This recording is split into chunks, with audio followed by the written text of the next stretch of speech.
From the King George's Estates in downtown Port St. Lucie, Florida, good Thursday evening, everybody, and welcome back to KC in 60 right here on DARPATV.com. Kevin Canessa here with you for the next hour or so, and to all of our regulars, I welcome you back to the program, and to anybody who may be here for the first time, I welcome you to the program for the first time as well.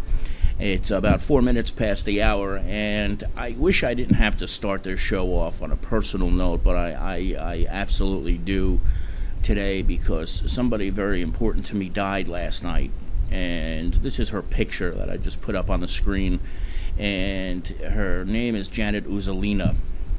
And if you don't mind, I'm going to just tell you a little bit of a story about how I got to know Janet over the years and what happened, because I truthfully don't know what happened to her, but I apparently she was sick and not doing too well for the last couple of months. But back in 2005, I was happily working in Catholic school as a teacher and a campus minister, and I was also working in a parish as a youth minister. And at that point, the whole scandal with the Catholic Church and priests was pretty prevalent at the time, and I got to the point where I knew that I had to make a change, that I wanted to make a change, and that's precisely what I did, and was fortunate in the latter part of that year, in August, to be hired back by two weekly newspapers in Bloomfield and in Glen Ridge, New Jersey, the Independent Press of Bloomfield and the Glen Ridge paper in Glen Ridge, New Jersey. And my very first day was we had an office in Bloomfield. There was also an office in Union, but the office where I'd be working out of was a satellite office in Bloomfield. And Janet was the very first person I saw the moment I walked into the place. And it's a good thing I didn't go by first impressions, because when I walked into the place, I couldn't believe what I was seeing, because she was rude, very cold, and really wanted absolutely nothing to do with me when I walked into the place. And it was kind of funny because somehow, even though it was a very inauspicious beginning, I had a very strong feeling that at one point or another I would become very, very friendly with Janet. And that's precisely what happened over the year that I worked there. She became, to me, almost a second mother. No, not almost a second mother. She became a second mother. And she was born on April 4th, 1953. And she was born exactly 1 month and 1 day after my own mother, who was born March 3rd, 1953. So she was basically the same age as my own mother. And she had so many similar traits to my own mother that I was so fortunate to have met her at this point in time, where I was living far, even though I was in New Jersey, I was living in Summit at the time. I was still far away from my own mother, didn't get to see her as much as I had hoped to and as much as I had wanted to. And we had a lot of arguments over the years. She was a very opinionated, boisterous human being who had something to say about every single thing that we did as journalists and editors, which was great in a sense, but it also was a pain sometimes. And when I ultimately wound up leaving there, I went to work at another newspaper which actually covered Janet's hometown of Belleville, New Jersey, and we kept in touch over the years. And if any of you know anything about New Jersey, at least in the past, it was certainly known for its Stewart's root beer. There were a lot of stands all over the place, and we would go 3 or 4 times a year when it was open to Stewart's and Kearney and get hot dogs and French fries and, of course, an ice-cold frosty mug of root beer whenever we had a chance. And we kept in touch over the years. She was a huge Redskins fan, and being a Giants fan, that certainly opened up for many, many interesting discussions, to say the least. So fast forward to July of 2013, I went back to New Jersey, and I had my vacation cut short, but one of the stops I was supposed to have was to see Janet, and unfortunately, it didn't happen. And then this morning, I woke up early, about 6 o'clock for me is very, very early, and as I do almost every morning, my first stop is at nj.com for the obituaries. And as I scrolled all the way down and saw the U, I was just stunned, because at 60 years old, I just never expect anybody who's 60 years old to be in the obituaries. But if you are a regular obituary reader, as I am, you know that 60 is just far too common in the obituary section. And there are people so much younger even than the age of 60 who are appearing in the obituary section on a daily basis. So I'm not quite sure what it was that really struck Janet, but as I look at that picture, I'm not sure if you can tell, she was in a wheelchair there, so I would imagine she was probably having trouble with her legs, which she did for a long time. And it's just, to me, it was a very, very sad thing to have to wake up to this morning. She was a wonderful woman. She was a caring woman, and everything that she did and she said was in service to other people. And the truth of the matter is, I'm going to miss her, and I just feel so terribly that I didn't get a chance to see her before she left this earth. But I appreciate you indulging me for a few moments here on KC and 60 as I just reminisce about my dear friend who will be buried on Saturday afternoon in North Arlington, New Jersey. And she was a gem, and unfortunately gone entirely too young. Janet Uzzolina was her name, and she was 60 years old. And, Billy Scarterfield, who is here tonight, and I have always had conversations about mortality and just how quick human life passes by. It just, I don't want to sound like a priest today, but I almost can't help but feeling that way, because it is just ridiculous sometimes how good people lose their lives at such young ages. It just, there's no rhyme or reason to it. I don't get it. I never will, and it's just it's very, very frustrating and sad. Thank you, Timmy. And here's a guy, Timmy Gillette, who knows all too well about mortality. Lost his dad at such a young age. He was such a young guy when he died. Timmy was young when he lost him, and he just lost his uncle recently too. So we all do. Billy's father was 60. Timmy's father was 55. These people are too young.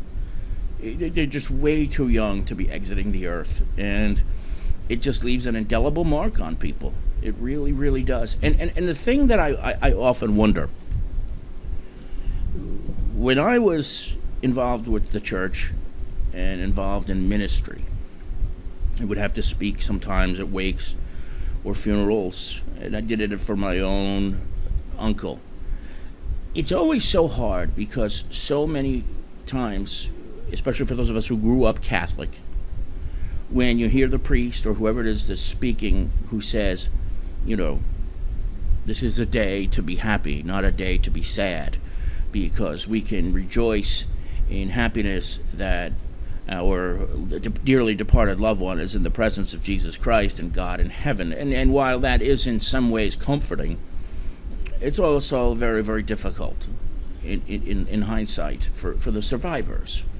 How do you look a person in the eye who loses a child at a young age and say that your child is in a great place right now, in a better place? Well, yeah, but no. No. I just found out the other day that a college classmate of mine was 6 months pregnant, and the baby was stillborn. Now, what do you say to the mother of a 6-month pregnancy who loses their child at 6 months? There's the development is there. What do you say? How can any of that make sense at all? How could it make sense that, unfortunately, Timmy's godfather and uncle died, and his sister dies the next day?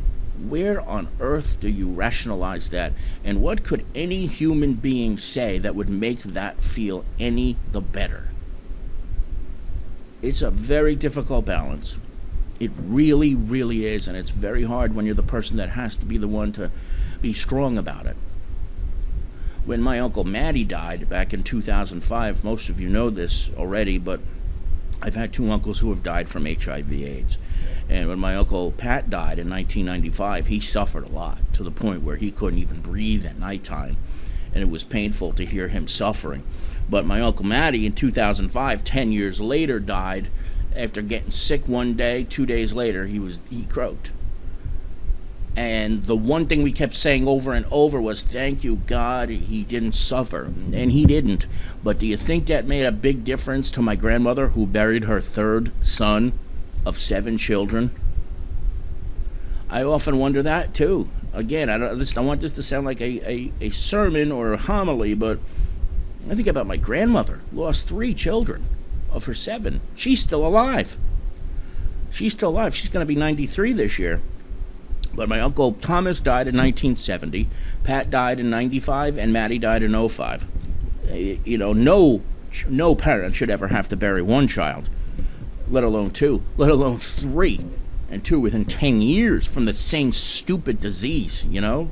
It's absolutely remarkable. But she somehow has gotten through it. She has somehow gotten through it. And it is just, to me, I don't know where you get the strength.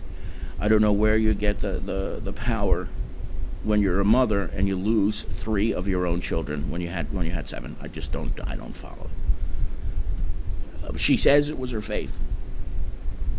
Does my grandmother. And I don't know how. Because I've often, I mean, personally, sometimes say, you know, the common question, why would a good and gracious God ever take away 3 children from one mother? And she's certainly not alone. And why would a good and gracious God ever take away 2 children from HIV/AIDS? But it happens. It happens. Wawa, who just arrived in the chat room, says that her great-grandparents lost 4 sets of twin boys. I can't even begin to think about that. Her twins were the first one who survived at birth. Good God. I'm afraid to ask this question, Wawa, because I don't know the answer and I don't want to put you on the spot, but were you a twin too? Or did it skip a generation? I wonder. Goodness gracious. Bill says, my mom was one of 5 kids, and 2 others died before they were 1. Holy Jesus. You see? You see how difficult all the, you know, I guess you never know sometimes, too, with the way what people go through. What people go through. Here we are. You know, Mawa and I are notorious for going back and forth with one another on politics, and yet when you stop for 2 seconds and realize what somebody's been through, it certainly does. Timmy just took the words right out of my mouth. It makes you so much stronger. It really does. I still can't, for the life of me, ever begin to imagine what Timmy and Mike Gillette went through, and Nicole. What was that? 13 years ago already, for God's sake? Was it, yeah, right? All right, Timmy, I mean, it's been a while. Mama is in the queue, and she's got her show coming up in about 45 minutes, so let's bring her on the air. Hello, buddy. How are you? How are you doing, Kevin? Okay, how are you, my Mawa? Good. Yeah, to answer your question, no, I'm not a twin, but I do have one that is not blood related. Wow. If you know what I'm saying. Yes, I think she's the founder of this website, right? Yeah. Oh, yeah. Yeah, but the second generation skip. My mom's cousin was one of the twins, and he just passed away recently at the age of 64. But his brother was he had died, I think, 4 days after they were born. Oh. So when I got pregnant with twins, no, I had no idea about the story. But when I got pregnant with twins, I guess everybody's saying, and I found out the story when my boys were, I think, 6 months old already. So, you know, my mom told me about it. And, I don't know. It's probably because it's so long ago. You know, like my grandparents and the medical help was not as available probably as it is today. Sure. I don't know what happened. Do you, looking back, feel better that you didn't know that there were so many issues with the twins in your family? Yeah, absolutely. Yeah, yes, absolutely. I had a doctor when I went. There is a delay, seems to be. Sorry, Mama. Go ahead. Yeah, when I went to a doctor, when I got pregnant, I didn't go right away, but maybe 4 or 5 months later, I finally got to the doctor, and when they did what do they call it, sonogram. Mm-hmm. The doctor tells me, well, the baby A has a little tumor in his brain. Oh, God. And you can imagine the mother, I was kind of trying to be composed, but I'm freaking out internally. The second visit, the doctor looked at it again and said, oh, oops, we made a mistake. There's nothing in there. So at that point, I said, Doc, I'll see you when I see you. And, they wanted to do amnio and all this, I don't know. They wanted to induce the labor, actually, and because I was so huge. I mean, the boys were 6'12" and 6'9", 7'12". Oh, my God. Pounds and 22 inches. Yeah, they were huge. Wow. Wow. So they just made up for all the other babies that have died. Oh. It was truly a blessing from God. Oh, I can't. Yeah. I can't even imagine. I mean, and on hearing this story, I'm so glad to know that you never knew, because I can't imagine how much that would have made it so much more difficult. I mean, you had enough difficulty as it was being told. I can't believe they would tell you that there was a tumor and there really wasn't. I mean, knowing you, I'm surprised you didn't sue them. I wish you had if you didn't. Seriously, for telling you such an awful thing. That's terrible. Well, I was a different person back then. That's number one. And number two, when we got to the hospital, when the babies were born, they took one twin to ICU because he had a problem breathing.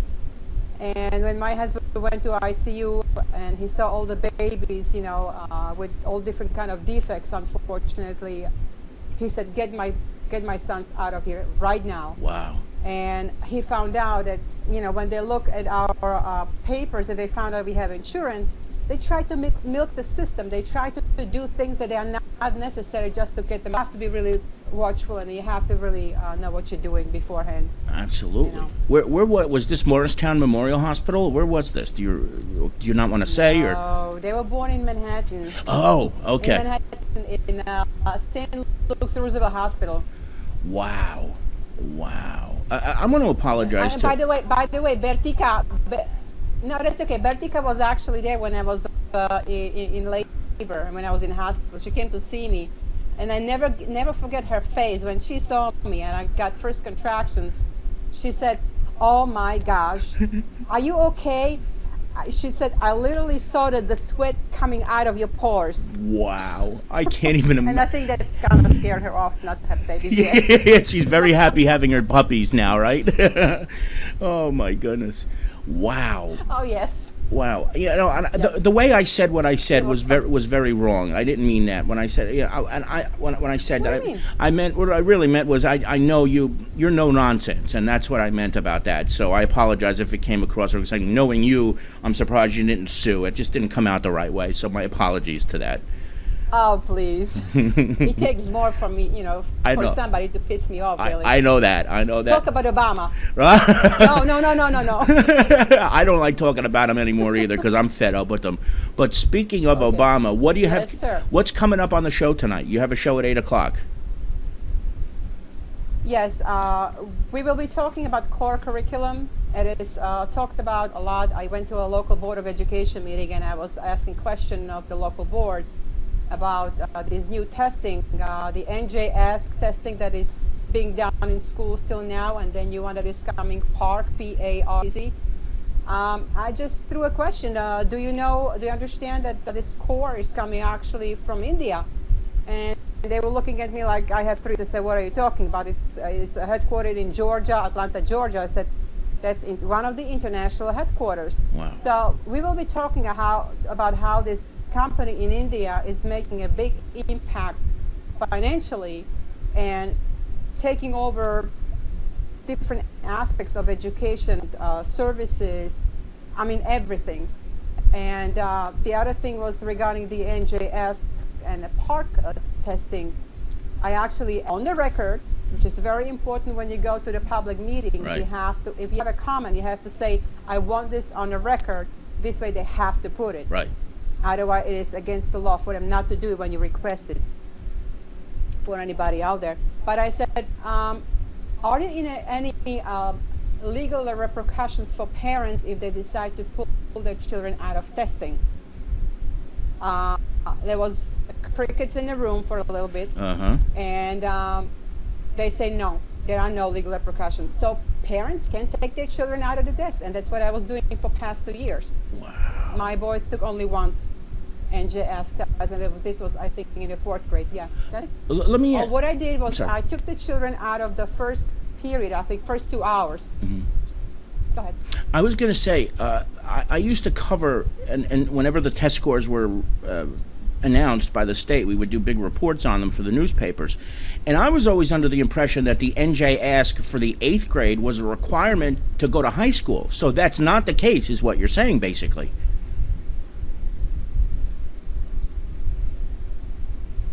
Now, I don't believe so, because we are homeschooled. Take the test at the end of the home. Wow. You know, and as I said, NJS is mandatory, but it is you cannot be punished by law to children out of that. Yeah. Wow. So this is going to be a very, very interesting show, and I personally can't wait to hear what you have to say about this, because I certainly don't think you're a big fan of it. Go ahead. All set. I'm sorry, Mama. Yeah, I'm sorry, there is a delay. What I was going to say, it's not going to be only one show, it's going to be a series of shows, because there is so much. I mean, I have piles and piles of paperwork, and this is just humanly impossible to go over everything. I'm just going to be a little bit part of the whole, core education exposure. But I'm more or less from the corporate side of it, from the finances, and actually our capital. They are like a livestock on the stock market. Wow. Literally. Yeah, I believe it. I'm looking forward to that. That comes up at 8 o'clock Eastern Time right here on DARPATV.com. And Mawa, I think this is the first time we've ever had a conversation that wasn't like typed out. So this is a monumental occasion for me. You do realize that, right? Yes. So amen. Exactly. So please do come, like whenever you're doing a show, come on so that we can promote it too. Okay, before the show. Awesome. Thanks. Okay. Bye, Mawa. See you later. All right. Okay. Take care. There she is, the great Mawa from West New Jersey, not too far away from my own mother. And without any further ado, here he is, the one and only Frog Hill is in the chat room. It is good to see my good friend Bob out in Ohio, and we've one of the originals, the great Frogster. It's always good to have Froggy here. He certainly knows how to make things exciting, and of course, I just had a blast right there, because that was really the first time Mama and I have ever had a conversation that wasn't typed. And it was actually probably one of the first times we had a conversation that we weren't saying crazy things to each other, too, because we usually wind up saying, shut up, yeah, Obama sucks, well, I don't know, Bush sucks. So that was very, very enjoyable. Check out Mawa, her show, which is Live Feed USA, coming up at 8 p.m. Eastern Time right here on DARPA TV as soon as we conclude this program here. But it is, of course, good to have Mawa around, and great to see the one and only original Frog Hill, who remembered his password too. It was good. I'm really surprised how many people remembered their passwords. Because when you think about it, DARPA TV was off the air from October of 2012 until January of 2014. And almost everybody remembered all their passwords. And I think that's pretty good. It's pretty good. I haven't heard of anybody who said I had to create a new screen name yet. So, well done. Folks, I want to tell you about Secure Haze real quick before I take a break. Secure Haze is a wonderful, wonderful new service and program that I hope that you guys will all consider downloading. I have it on both my computer, my PC, and on my Android phone. And if you have an iPhone or a Mac, you can download it also, in addition to those other two platforms. Have you ever had a conversation with somebody using AOL Instant Messenger, or perhaps you use Skype or something like that to have a video conference with somebody? Well, let me tell you something. You need not AOL Instant Messenger anymore. You need not Skype. You don't need Uvu. You don't need any of that, because in one package, you're going to get it all from Secure Haze. And let me tell you what's even better about this Secure Haze stuff. When you have a conversation with somebody, whether it's a video chat, an audio chat, or just a type chat, instant messaging, it is very possible, and almost at this point highly likely, that someone somewhere is listening in on what you're saying. We all learned about that with Edward Snowden and the NSA and all the nonsense that was going on with him, and now he's in Russia, and Putin says he can stay there. But I'm going to tell you this. You use Secure Haze, there is no chance in the world that anyone is going to be able to listen into you. That's because it's got 2048-bit encryption, which is the highest imaginable. You cannot have higher encryption with a video software, with a instant messaging software, or with a voice over internet protocol software anywhere. So this is what I want you to do. When you get a chance, and all of you can do this, I want you to log on to www.securehaze.com. When you get there, download either the PC or the Mac version at home, depending on what operating system you're using. And then I want you to get it, and I want you to download it for your mobile phone, whether you're using Android or an iPhone. When you do this, please give it a chance. And I want you to look me up on it. My screen name is Kevin Canessa. And when you do look it up, we'll become friends.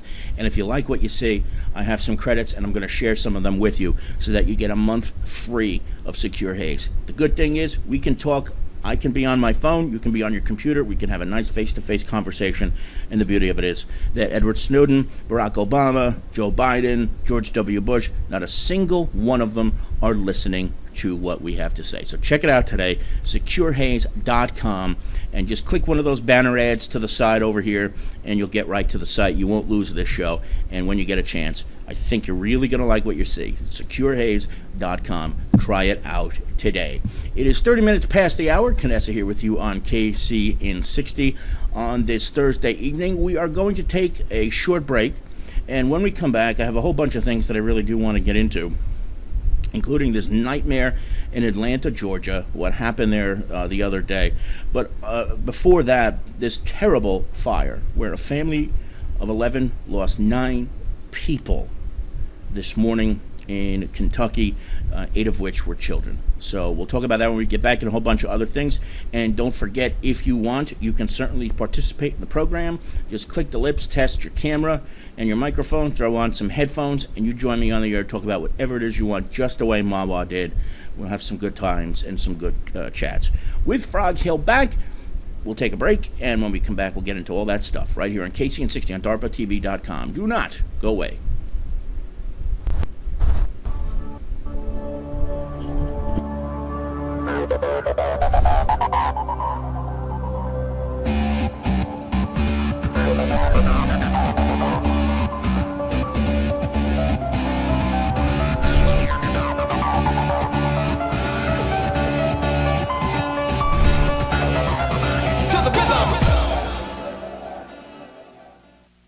Remember this guy? Of course you do. It's Edward Snowden. He's the one that helped to remind us that everything we do and say is being spied on by the government. But you don't have to worry anymore thanks to Secure Haze. Meet in the haze and be secure. With Secure Haze, there's no back door to use and there's no data farming. And you get the highest encryption possible with all of your files, your voice, your video, your text at 2048-bit. It's the ultimate in privacy. Find out more by logging on to www.securehaze.com right now and take advantage of this great new service that keeps everything out of the hands of the government.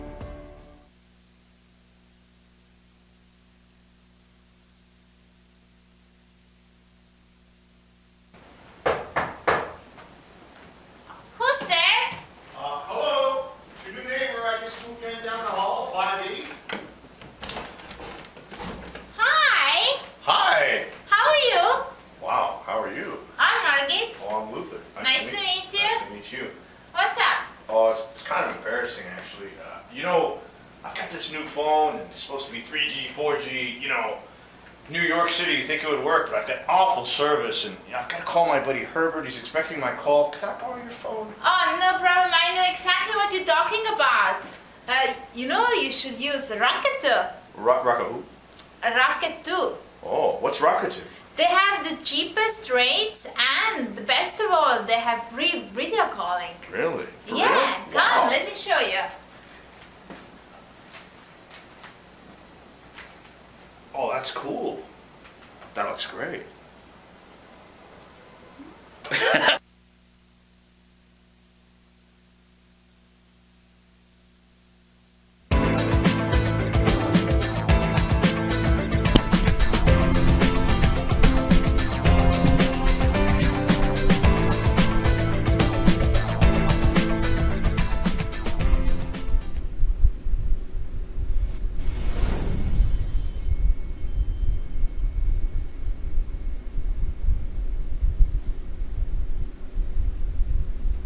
It's 34 past the hour. Canessa back with you here on KC in 60. You know what's funny about what Frog Hill just said? He said this. I remember this, Bob. You said the same thing about 2 years ago when that commercial debuted. I remember it very, very well because Margaret, of course, is everybody loves Margaret because she's beautiful.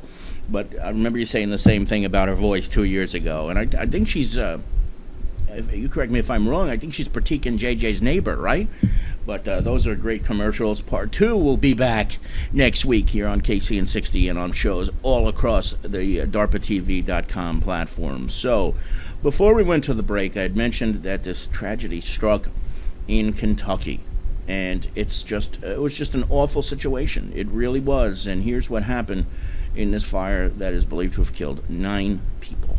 And I just can't even begin to imagine what it must be like for a family to have to go through such a thing. And I do believe that Vanilla Boy is right. Every so often there is a day where all the shows are negative and sad, but today happens to be one of them, so I apologize. But here's the story from Greenville, Kentucky, where a family of 11 lost 9 members this morning. That breaking news, the very latest now on the devastating house fire out of Greenville, Kentucky. Multiple fatalities, including children. News Channel 5's Nick Barris has been watching the story since it broke a couple of hours ago. And Sky 5 on the way there right now. You just spoke with a nurse there at the Muhlenberg County Hospital about an hour 45 north of this area. What's up, Nick? That's right. Talking to her on the phone, she, like everyone else we've talked to so far, just stunned at the details as they come out. Confirmation now on 9 dead. 8 of them are children. A massive house fire in Greenville, Kentucky. As you said, that's really just northwest of Bowling Green. And we do have a photo from the scene courtesy of WFIE in Evansville there. Crews still on the scene, now looking to recover the bodies of all the victims. The fire, we're told, started around 2 a.m. and the heat was so intense, emergency crews could not get inside to rescue everyone. And here now we have a live image for you from Sky 5 there on the scene. It does appear to be a relatively remote area, but with several homes around it. We understand one home structure, a barn nearby. There were a reported 11 people in the home. 2 of them, an adult and a child, were life-flighted to Vanderbilt, but 9 others, again, 9 others, 1 adult and 8 children perished in this fire. Again, you see crews there, I'm told, still trying to recover some of the victims from the rubble of what's left of this home. Steve and Amy, they don't know right now what caused this fire or why they were unable to get more of the people out, if it just caught them by surprise, or as we've heard, it appears as though the flames were just so hot they couldn't get in. Steve and Amy? All right, Nick, do we know anything about those 2 survivors? That's what I talked with the nurse about. Just that one was an adult and a child. They suffered severe burns and smoke inhalation so bad that it required the trauma care you can only get at the Vanderbilt Medical Center. And at this point, it appears we're told that smoke, more than the flames themselves, is likely going to be responsible for the deaths of all the others inside this home. Among those dead, the adult in the group, I'm told, was a mother. The others, again, Steve and Amy, 8 children. Just a very, very horrible situation. As we look, they're still trying to put out flames in the home, which appears to be fairly destroyed, gutted from the inside, a single level with maybe an attic in the back, but not a large home. You have to imagine 11 people in that last night, very cold. You wonder what kind of heating source they were using. We do not yet know the cause, but we'll continue to follow the story. And as you see there, we have Sky 5. So any new developments, we'll check back in with you in the studio. Back to you now. All right, Nick, thank you. I don't have all that many insecurities in my life, but the one thing I am petrified of is dying in a fire or being in a fire. I have mentally prepared 6 different ways of escaping my home in case there was ever a big fire here. And I had I don't know if any of you have ever known anybody who has experienced a home fire and lived to tell a story about it, but I had a friend who this happened to in high school, and I just remember it just being awful. The same thing happened when I was a senior in college.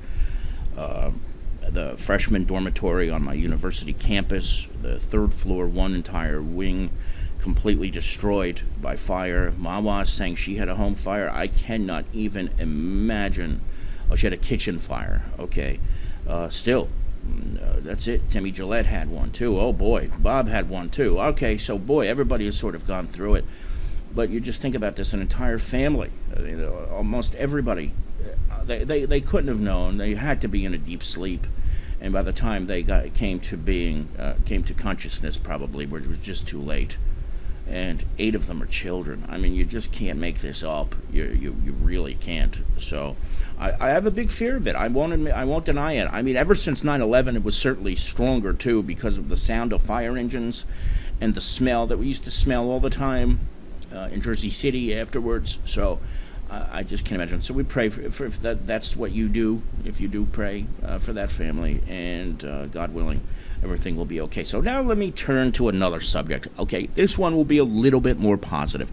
But I have a video to illustrate this. Everybody, Joel McGurk and I had a very cool conversation yesterday. If you missed the program, Joel and I co-hosted.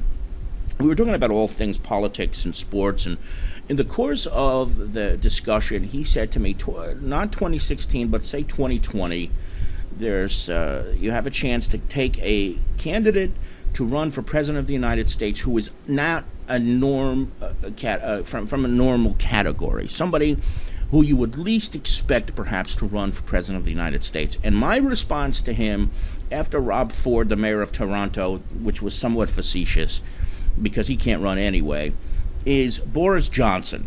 Okay, Boris is the mayor of London, England, and he is a member of the Conservative Party of England. And surprisingly, even though he is a conservative, I still like Boris. I really do. And part of it is because he's a no-nonsense kind of guy. He doesn't take anybody's BS. He is a disheveled mess. He rides his bike to work every day. He's really big on taking public transport. And apparently, our resident of the United Kingdom, Matty Harrison, is probably not much of a fan of him because he told me I can have him. But we got to remember something about this. Some of you may be thinking right now, like, Canessa, how is Boris Johnson going to run for president of the United States when you have to be born in the United States? Well, Boris Johnson was born in New York, lived in Connecticut, New York for some time, and is therefore by birth a citizen of the United States of America, and is therefore eligible for the presidency of the United States, even though he holds dual citizenship. He was born here, lived here till he was 5. I didn't even realize that. Boris lived here till he was 5.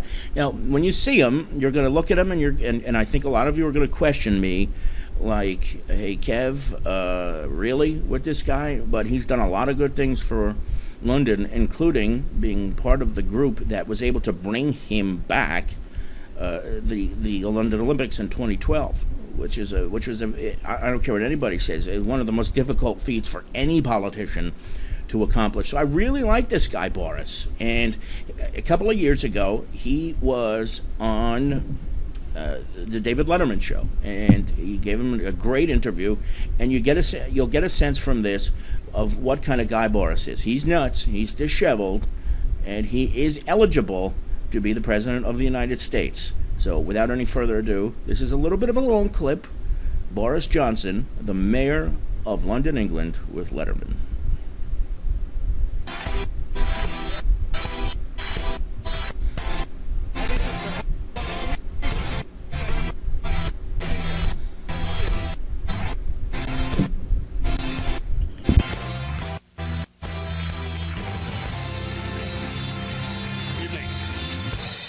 Welcome to New York City. Welcome to the show. Thank you very much for being here. It's a great honor. I'm a fervent admirer of your work. Well, I find that hard to believe. That's Thank true. you.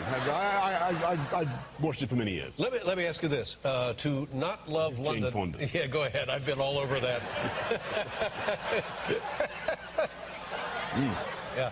To not love London is to not love life. Who said that? It was Samuel Johnson. Well, he said, he who is tired of London is tired of life. So it's a variation on the same thing. That's is right. that true today in modern London?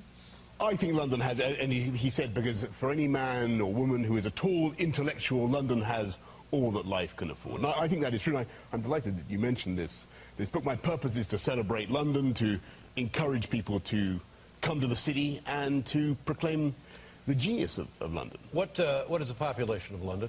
The population of London is about 7.8 million. Mm-hmm. Is it rising or lowering? It is growing. I say there's a huge phyloprogenitive instinct in the people of London. Wow, what amazing, I'm sorry, what amazing fecundity. What was that? London is, in fact, unlike any other major European city in that the population is growing. That's to right. Put it more simply. I remember being in Paris not long ago, and they said just the opposite is happening in Paris. So expensive that people are leaving the city. And in order to cope with the demands of we have to build more homes, we have to put in ever better transportation system, as people will discover. Now, let me ask you about the Queen's Diamond Jubilee. Do you know the Queen? I've met her. Better. I've met her. Yeah, she has a very lively sense of humour, and I liked your summary of the Diamond Jubilee you did just now. I thought that was... Well, you're the one. It was good, but you left out... You had hat, boat. You left out the rain. Mm-hmm. And the rain was a critical ingredient of what I think, and I heard someone say this, was one of the greatest aquatic triumphs of the British people since Trafalgar. And it was like a kind of version of Dunkirk, except with a much jollier outcome. Yes, much jollier. Now, who pays for the Diamond Jubilee? Does the City of London pay for it? Does the royal family pay for it? Well, as you know, I try to get everything sponsored, and you may have heard in this country there's a very famous and distinguished banker called Bob Diamond, and I said that if he would consent to sponsor, then we'd call it the Diamond Jubilee. And that was, how did that go? that was I'm making that up, by the way. Of course, just for the avoidance of doubt. I know. He's a very generous guy, Bob Diamond, but he didn't. I have to explain a lot of my jokes to him. Yeah. Okay. Now here, something I found He runs fascinating. Barclays, which I think has a presence here. Yeah, we know what you're talking about. Just settle down. You were born in New York. I was born in New York. Now, so doesn't that... And it does. And a fact I try to conceal from the electorate of London. But doesn't that make you an American citizen? It does, and it does. Hang on, jointly an American. This will be broadcast in London, and I wish to make it absolutely clear that my parents are British. I was born here. I wanted to be close to my mother at the time, and that was where she was. And how old were you when you moved back to London? I was 5. 5 years old. Do you remember much of that time in New York? Not so much in New York, because we moved to Washington and Connecticut and around. But I remember America. I remember vividly, and I have a lifelong. I think it's just too corny to say. I mean, it's a most wonderful country, and of course. Perhaps I can correct that, it's a glutinous sentiment, by saying I regard America as the proudest creation of London. After all, it was the ideals. It was. I can get away. It was the ideals of liberty and democracy and habeas corpus and freedom of speech that grew up in 18th century London, which were transmitted. Would you not say? You're fine. You're among friends. Everything's fine. Okay. Thank you. And the Olympics coming up, the big summer for London, that'll be fantastic, won't it? Are the facilities ready to go? It's all going to be fantastic. Yeah. It's all. And you are most welcome to come. I would love to come. I would love to come, but I know. Can you do a show from London? We did years and years ago. Did shows from London. Well, now this is the year. To do it again? Yeah. I can't travel. I just saw your doctor give you a clean bill of health in spite of your impaired cognitive faculty. Yeah, right. Yeah, nice. All right, this is the Mayor of London, Boris Johnson. We'll be right back, ladies and gentlemen.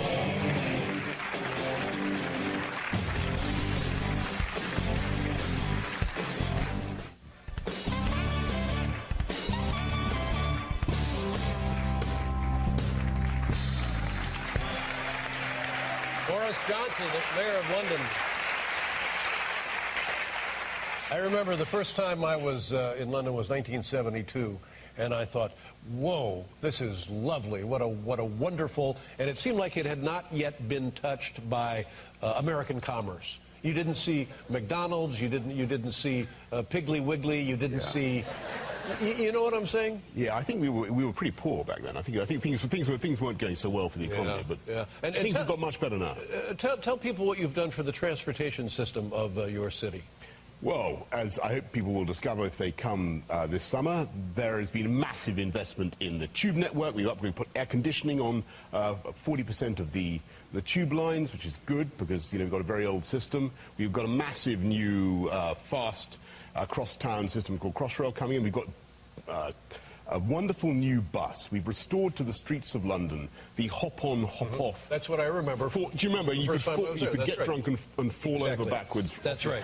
And that was banned in the name of health and safety. And we've now restored that properly. But talk about the bicycle and the bicycle thing, which I believe is coming to New York City. That's entirely correct. Well, how does that work? I'm a great fan of your mayor, of Mike Bloomberg. Well, he's taken the fun out of Fun City. No, I'm a big American. Could you ban giant sodas in London? You know, we're not as we are. I may weigh more than Mike, but as a city, we are not quite as fat as if I can put this. I mean, not yet. I mean, I've got to be honest about this. We're not there yet. Why can't you have a rule that you've got to put more ice in it? Because fine. You're talking to the wrong guy. I don't know what to tell you. Yeah. But now let's get back to the bicycle thing. Yeah. I love this. They're free bikes. Yeah. It's a communist scheme. You ride it across town. You drop it off. You pick another one up. Ride it back home. That's right. It's an entirely communist scheme put in by a conservative mayor, and it works beautifully. How many bikes do you have on the streets? We've got more than 6,000. And it's the same thing as coming here to New York City. That's fantastic. Right. That's right. And I congratulate Mike Bloomberg on what I hesitate to endorse. Last time he was standing for election, I came here and he was in a quite a tough fight, it turned out, and I asked him whether it would be at all useful to him for me to endorse him. Right. And he thought about this for a while, and then he said, on the whole, he'd much prefer it if I resoundingly endorsed his opponent.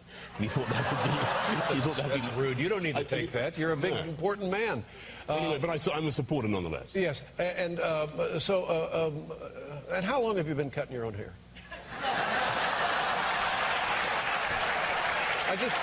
Listen. I just wondered... I mean... I think that was a low blow. I think that was a low blow. I think that was a low blow. You know, look at mine. Yours is true. I was beginning to think I'd got through this more or less unscathed. Yeah, you'd mentioned the book quite a few times. And, no, I think it's a lovely thing. And look, here you are in your bicycles. There you are, right there. There you go. And will you run? Are you just re-elected? How many terms can you serve as mayor? Well, this will be my second term. It is and I've said. A fact I now regret. I've said that I won't run more than that's it. Yeah. So is there a possibility you could become prime minister? I think that is vanishing. I mean, I've about as much chance of being reincarnated as an olive. Why would you say that? Because politics is nothing being blinded by a champagne one. But it's nothing if not ambition. Why couldn't you think about being prime minister? You could if you wanted to. Well, I suppose I could. I mean, as you've already pointed out, I could be president of the United States. Yeah, well, I guess. You know, there's no, technically speaking, but I think there are limits to the credulity of our audience. You know, that's what I would say. You think the hair is holding you back? Honestly. You know, until you mentioned it tonight, yes, I'd never regarded it as a drawback. All right. Well, it's a wonderful city, and it's going to be a wonderful summer. Even without the Olympics, it would be a wonderful summer. It rains all summer in London, doesn't it? It rains more in Rome. Is that it rains more in Rome. There you go. More in Rome. What's it like? Here's the book, ladies and gentlemen. Mayor Boris Johnson. It's Johnson's Life of London. There you have it. That's the man. That is the man indeed. That is Boris Johnson, the mayor of London, England, who I want to be the next president of the United States, or at least in 2020. A little bit nuts, no doubt. He is crazy.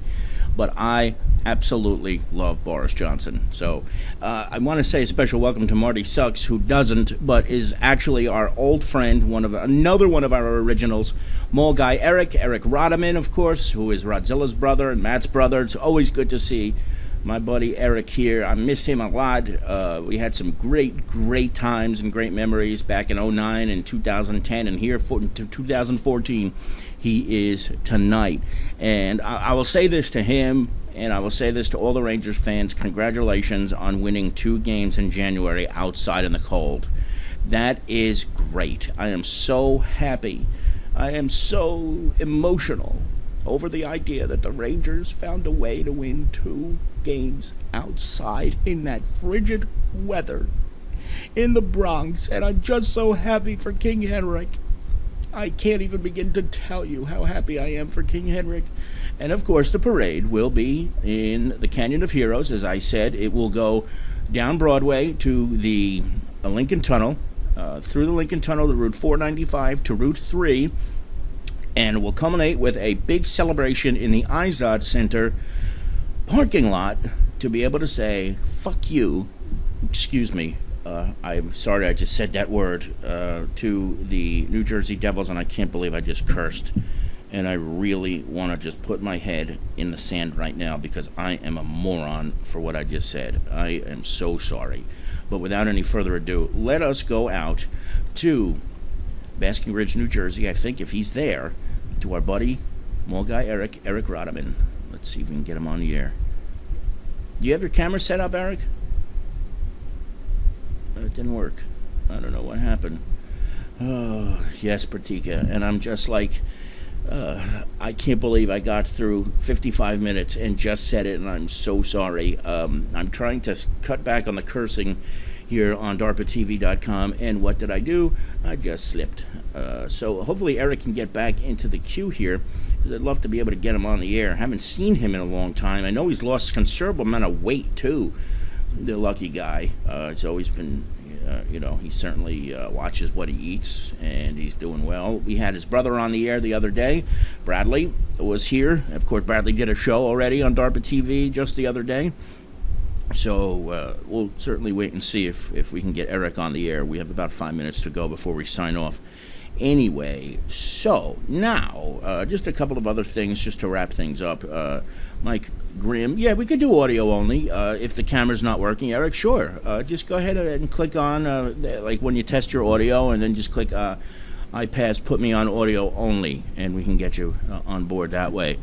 Mike Grimm, of course, the congressman from Staten Island, apologized for his outburst the other day, and here's Eric. Let's see if this works. You there, brother? No, that didn't work either. Maybe try one more time, and hopefully we can get this to work. I'm surprised. Yeah, he's going to reload. Okay. He's going to reload, and then he's going to come back. So, yeah, Mike Grimm apologized for basically threatening to throw a member of the New York One staff over the balcony at Capitol Hill. This Grimm has a very big temper. He's a Republican, the only Republican in the New York City contingency of members of the Congress. And he's getting, of course, a lot of heat for threatening this guy. But Grimm's been involved in a lot of crazy dealings lately. And he is, of course, maybe connected to the mafia, I guess a lot of people are thinking. He's an Italian guy, and it's still strange to see this. But he really got in this guy's face, and now he's, of course, apologizing for it all. So who knows? I don't know. I don't think it's going to make much of a difference because Grimm is pretty well liked by his constituency, which is majority Staten Island, and a group of people in Brooklyn as well. And he's, of course, a big friend, a dear friend of our friend Jack Garcia, who is, of course, Jack Falcone, as some of you will remember, and he is retired FBI, you remember? Eric says he can't get it to work, but we will definitely do it another time, Eric, and I'm looking forward to that. But I'll give you a call one of these days, and let's definitely catch up so that we can. I haven't talked to you since Thanksgiving of 2 years ago, believe it or not, if that makes any sense. It's been that long. 57 past the hour. Knessa here with you on KC in 60. That's going to do it for tonight's edition of the program.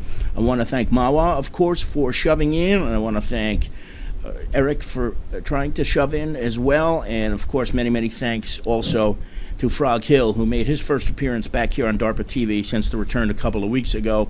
It is certainly good to see him, and it's always an honor and a pleasure to see every single one of you who give an hour of your day every single Monday, Tuesday, Wednesday, and Thursday for me as you all know, I don't need to say it, I don't think anymore, but I'm extremely grateful that you do that for me. And again, I don't know why you do it, but thank you so much for being able to do that. And I'm very, very, very grateful to you too, of course. Now, got 2 shows coming up in a couple of minutes. On the Procaster side, as you know, it's Chop Shop TV, live from Queens, New York. And on the DCast side, it is Live Feed USA with Mawa. She's got a show coming up tonight about testing and test scores and things of that nature in the state of New Jersey. Anybody who is a parent will probably want to check that out indeed. So, I will be back again on Monday evening here on DARPATV.com. And don't forget, for anybody of you who may not realize or know what the schedule is, as of now, our Procasting schedule, I do my show Monday through Friday, 7 to 8 p.m. Eastern Time. And Chop Shop TV is live Tuesday, Wednesday, and Thursday, 8 to 10 p.m. Eastern Time. And, of course, the Fan Forum with Joel McGurk. We're still trying to work a few things out because Joel has a new job, and unfortunately, it has screwed with his schedule here on DARPATV.com. But we will figure it out, and once we know for sure, we will let you know. So, from Port St. Lucie, Florida, Canessa signing off until Monday, and thank you all for being here, and hope to see you again very, very soon. Good night, everybody.